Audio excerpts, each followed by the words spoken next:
कुछ और बता दो जिसे यूज़ करें।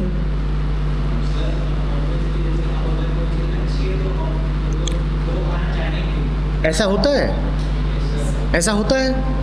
तुम जो भी काम करते हो वो इसलिए करते हो कि वो अच्छे हैं, या इसलिए करते हो कि उनमें लालच है? ईमानदारी से बताओ। ऑब्वियस मत बोलो, ये तो तुम सिद्धांतों की बात कर रहे हो, हकीकत की बताओ मुझे। तुम कौन सा खाना खाते हो? नीम की पत्ती कौन कौन पीता है? चाट कौन कौन खाता है? अच्छा खाते हो या वो खाते हो जिससे ज़बान को लालच है? कितने लोग हैं जो नीम की पत्ती खाते हैं? क्यों बेकार की बात कर रहे हो कि जो अच्छा है हम उसकी ओर जाएंगे? तुम कभी गए हो उसकी ओर जो अच्छा है? मैं भूल नहीं पाता, पिछले साल 2 मूवी एक साथ रिलीज़ हुई थी, शिप ऑफ थीसियस और दबंग। मैं खड़ा हुआ था एक मल्टीप्लेक्स में, वो अगल बगल की स्क्रीन पे चल रही थी। एक अच्छी थी और एक में लालच था।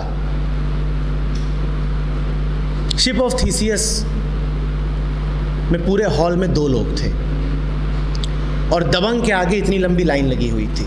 तुम किसकी ओर जाते हो, अच्छे की ओर या लालच की ओर?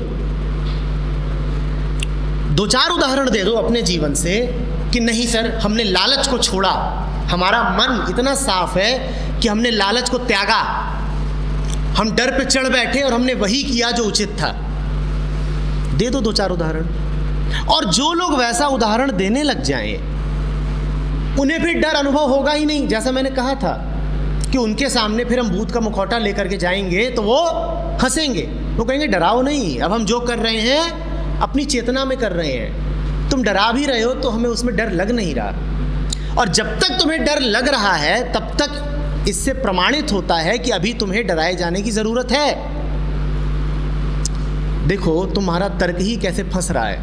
तुम कहते हो हमें डराइए मत, मैं पूछ रहा हूँ डर लग रहा है? तुम कहते हो हाँ, तभी तो हम कह रहे हैं कि डराइए मत। मैं कह रहा हूँ अगर अभी डर लग रहा है तो इससे यही सिद्ध होता है कि तुम डर पर ही चलते हो। अगर तुम डर से मुक्त हो गए होते तो तुम्हें डर लगता कैसे? फिर तो तुम हमारा मुखौटा देख के हंसते। और याद रखना, हम जितना भी तुम्हें डराते हैं ना वो हमारा मुखौटा ही है, हम कोई भयानक हैं थोड़े इतने।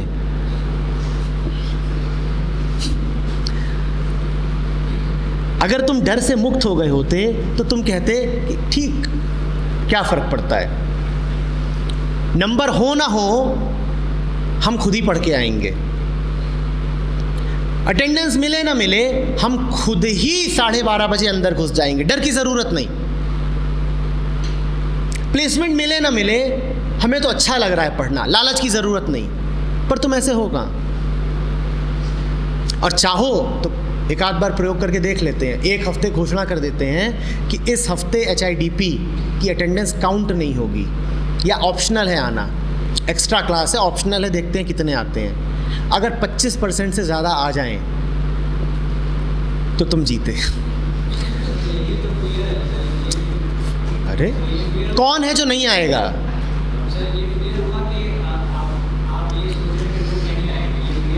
अरे ये फियर नहीं है, ये तथ्य है। करके देखो, मैं कह रहा हूँ प्रयोग करो, मैं कल्पना नहीं कर रहा, मैं कह रहा हूँ प्रयोग करके देखो। ये प्रयोग है, सच है, तथ्य है ना तथ्य के नहीं आएंगे। इंटरेस्ट क्या है तुम्हारा, किन में इंटरेस्ट है? अरे तुम्हारा मन क्या करता है? तुम्हारा मन क्या करता है? तुम्हारा मन करता है लड़कियां, चाट, दुनिया भर की मक्कारियां। तुम्हारा मन और क्या करता है? इतने HIDP सेशन क्या पढ़ें? तुमने लाउत्ज़ू को पढ़ा? तुमने लाउत्ज़ू को पढ़ा? मैथ्स तो वही है जो तुम्हें तुम्हारे पाठ्यक्रम ने दी है, डरा डरा के। पाठ्यक्रम से रुको, पाठ्यक्रम से बाहर का तुमने क्या पढ़ा है मुझे बताओ। इतनी तुम्हारी उम्र हो गई, तुमने खलील जिब्रान को पढ़ा, तुमने डेस्कार्ट को पढ़ा, तुमने हेराक्लिटस को पढ़ा? और अगर इनको नहीं पढ़ा तो क्यों नहीं पढ़ा, ये जवाब दे दो। सिर्फ इसलिए नहीं पढ़ा क्योंकि तुम्हें कभी डराया नहीं गया कि इनको पढ़ो। डराया गया होता तुमने इनको भी पढ़ा होता।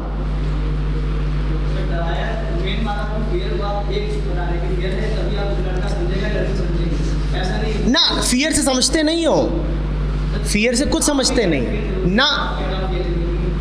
बात को समझो बेटा, फियर से तुम समझते नहीं हो। फियर से क्या पेशेंट ठीक हो जाता है? ना, फियर से वो क्लिनिक तक आता है, फिर डॉक्टर इलाज करेगा। फियर से वो ठीक नहीं हो गया, फियर से थोड़ी ठीक होगा, फियर तो बीमारी है ही, पहले से है। फियर से वो क्लिनिक तक आता है। अब तुम ना आओ 12:30, कोई अभी घुस रहा हो, कोई बाद में घुस रहा हो, तो सबके लिए ये सेशन बर्बाद होगा कि नहीं होगा? और तुम्हारी आदतें कुछ ऐसी पड़ गई हैं, तुम्हारी ज़बान का स्वाद कुछ ऐसा पड़ गया है कि नीम की पत्ती तुम कभी खाओगे नहीं स्वेच्छा से। तुम इंटरेस्ट की बात कर रहे हो, कब होगा तुम्हारा इंटरेस्ट नीम की पत्ती में? कभी होगा स्वेच्छा से? तुम्हारी ज़बान का स्वाद परवरिश ने और शिक्षा ने और माहौल ने बिल्कुल ख़राब कर दिया है। बेटा अहंकार पे मत लो, अहंकार पे मत लो। अगर वास्तव में प्रेम है माँ बाप से तो अंधे नहीं बन जाओगे, खुद भी जगोगे और उनको भी जगाओगे। दिल पे चोट मत खाओ, ये प्रेम का लक्षण नहीं है, ये सिर्फ अहंकार का लक्षण है।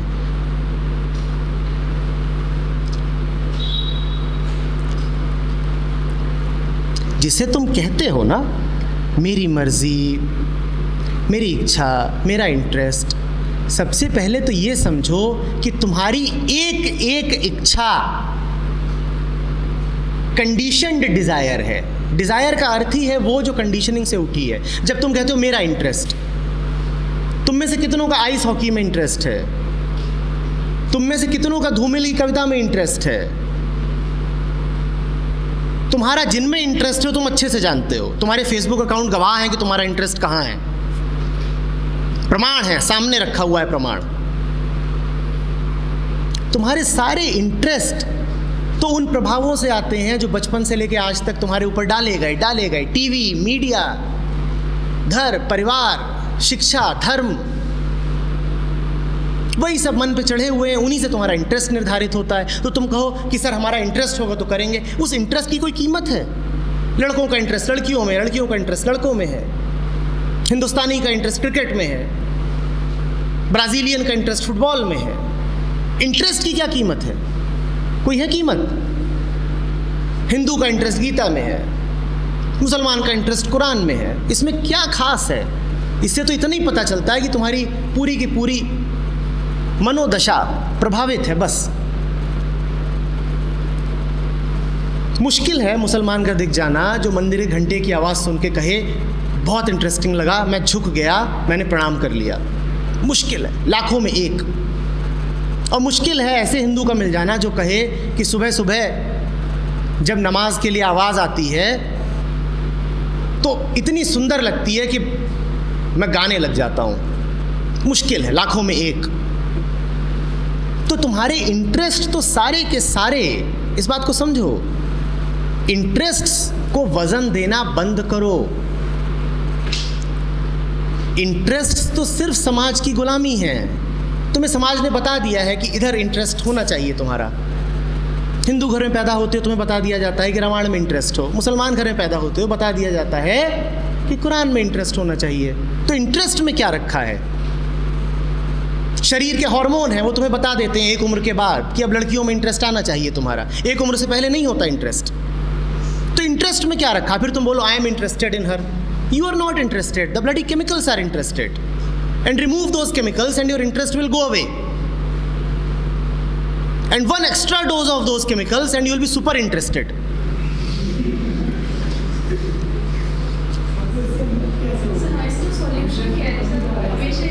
सबसे पहले तो अपने इंटरेस्ट को भाव देना बंद करो।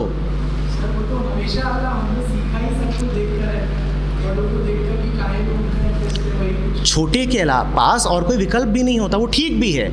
देखो, एक उम्र तक अगर बड़ों से नहीं सीखोगे तो बड़ा खतरा है। छोटा बच्चा है, उसे कुछ पता थोड़ी है, अब ये बिजली का बोर्ड है, वो जाके इसमें उंगली डाल सकता है। तो उसके लिए बहुत ज़रूरी है कि बड़े जैसा बताएं चुपचाप वैसा करे, बहुत ज़रूरी है एक उम्र तक। पर तुम्हारी वो उम्र तो कब की बीत गई, तुम क्यों अभी तक ऐसे ही चलते हो? 6 की उम्र, 8 की उम्र, चलो 10-12 की उम्र तक भी ज़रूरी है कि जो दूसरे बताएं वो भले समझ में ना आए पर फिर भी आज्ञा पालन करो। अगर तुम्हें बताया गया है कि सड़क में इस तरफ चलो तो चलो चुपचाप, नहीं मर जाओगे। अगर तुम्हें बताया गया है कि उस कमरे में मत जाना, वहाँ कुछ गड़बड़ है, तो मत जाओ। तुम अभी समझ नहीं पाओगे क्या गड़बड़ है, पर तो ठीक है, ज़रूरी है कि एक उम्र तक बच्चे को कुछ निर्देश दिए जाएं। कोशिश तब भी यही की जानी चाहिए कि समझे वो, पर पूरी तरह नहीं समझ पाएगा। आप बच्चे को नहीं समझा पाओगे कि इलेक्ट्रिसिटी के फंडामेंटल्स क्या हैं। आपको उसे कुछ कहानी सी देनी पड़ेगी, देखो उस सॉकेट में ना वहाँ पे अंदर एक चूहा रहता है और उंगली डालोगे तो चूहा काट लेगा। बात झूठ है। हो सकता है बच्चा कहे कि नहीं हम चूहे को काट लेंगे, तो आपको बच्चे को कहना पड़ेगा चुपचाप मान ले, ठीक है, तब तक ठीक है। पर अब तुम में से कौन ऐसा है जो सोचता है कि चूहा है अंदर? कोई है अभी भी? अब तो नहीं है ना। जब अब नहीं है तो आंखें खोलो, बात बड़ी सीधी है। आंखें खोलो और दुनिया को अपनी दृष्टि से देखो।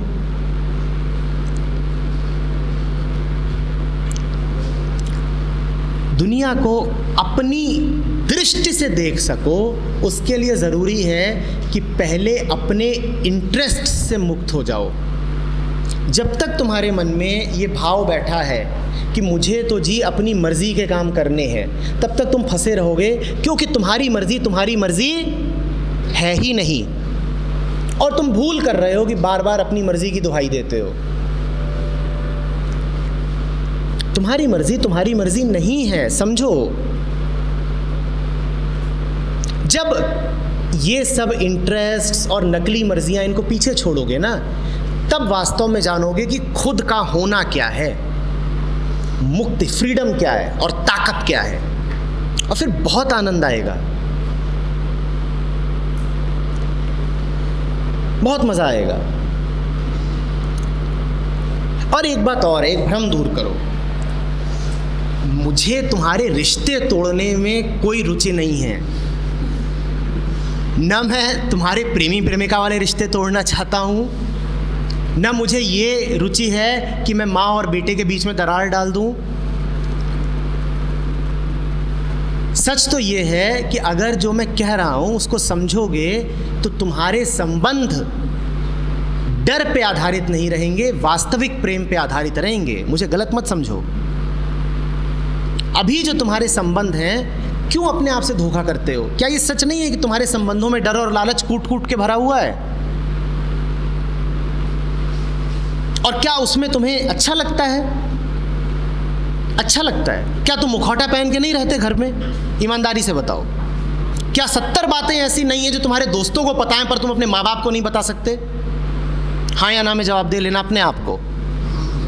50 बातें ऐसी हैं जो तुम अपने यार के साथ तो खोल दोगे अपना दिल, पर तुम्हारी हिम्मत नहीं है कि माँ बाप के सामने खोल सको, डरे हुए हो। इसी से पता चलता है कि घर में तो मुखौटा चल ही रहा है,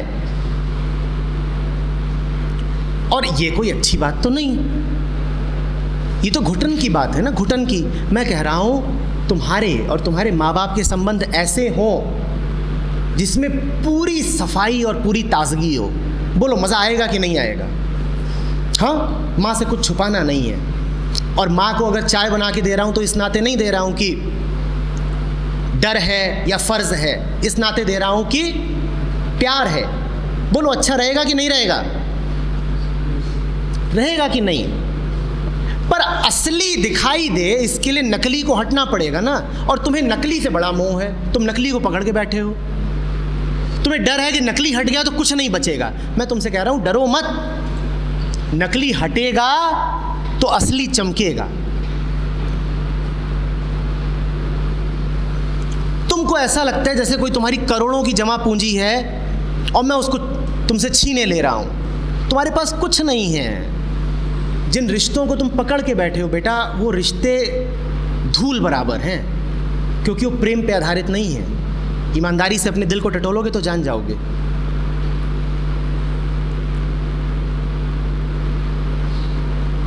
तो वो गंदगी अगर मैं तुमसे छीन भी रहा हूं तो उसे छीनने दो, रेजिस्ट मत करो। वो गंदगी हटेगी तो साफ साफ कुछ और चमकेगा, मस्त रहोगे, प्रसन्न रहोगे। पर तुम्हें तो धूल से ही मोह हो गया है।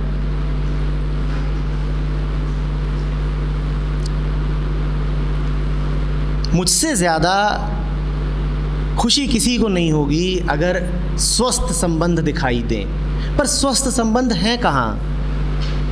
कहाँ है स्वस्थ संबंध?